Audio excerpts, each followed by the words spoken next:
Kay tungod ari kita sa may yellow field, gani damo sang mga bees. Good noon mga langga. And today is Good Friday.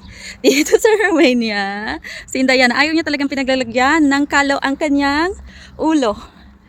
And gagala nga kami kasi Holy Week dito sa amin. Ari na kami sa susan sa lakyan, kag ipwesto ko anay sa maayo ang akon nga bata para hindi siya maghibi. Kay kung kisa akong hindi mo siya mapwesto, nagahibi siya kay masakit ang iya nga likod.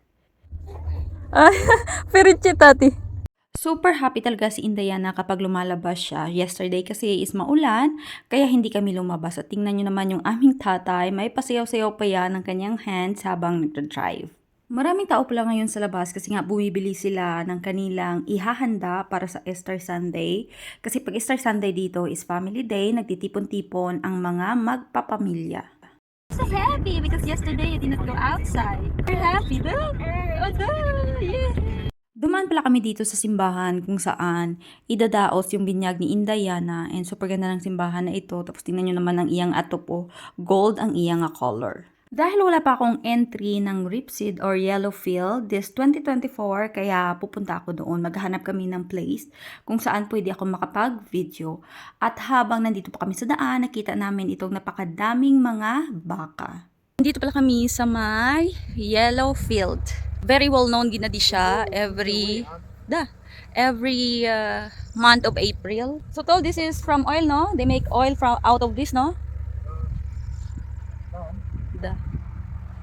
I will show you. Pero hindi pa madami yung mga bulaklak. Yung other city is makapal na talaga yung bulak na yellow.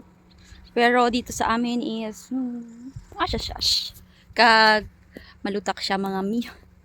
Medyo malutak gali ang aton nga ginalaktan. Muna siya ang itsura sang yellow field or ripseed. Parte ini kalapad ang katamnan sining ripseed diri sa amon madamo diri sa mga kadutaan nga pwede mo gitamnan sa iba't ibang uri sang plants, especially ang mga tawo diri, mostly mga farmers. Kay tungod ari kita sa mga yellow field, gani damo sang mga bees. Lutak siya kay nag-ulan dabi. Do pila adlaw nga nag-ulan diri sa amon, so malutak siya. Makadto kita sa may tunga.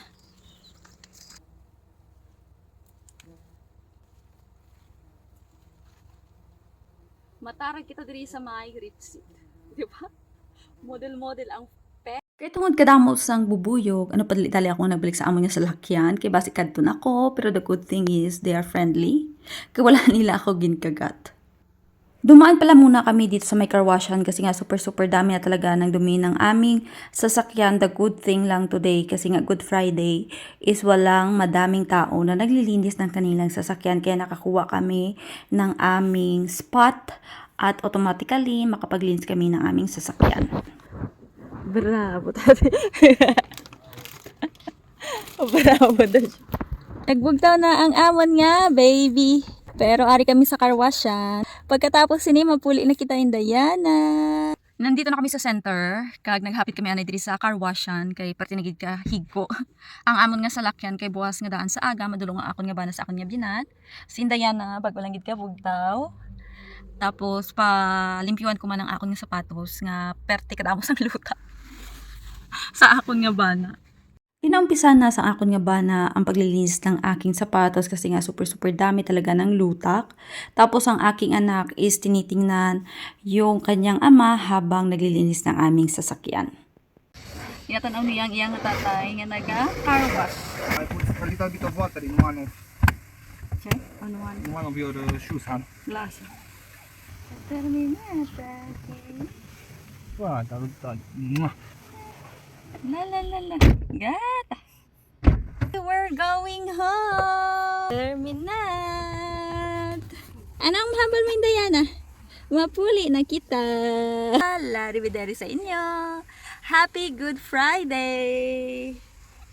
Bye.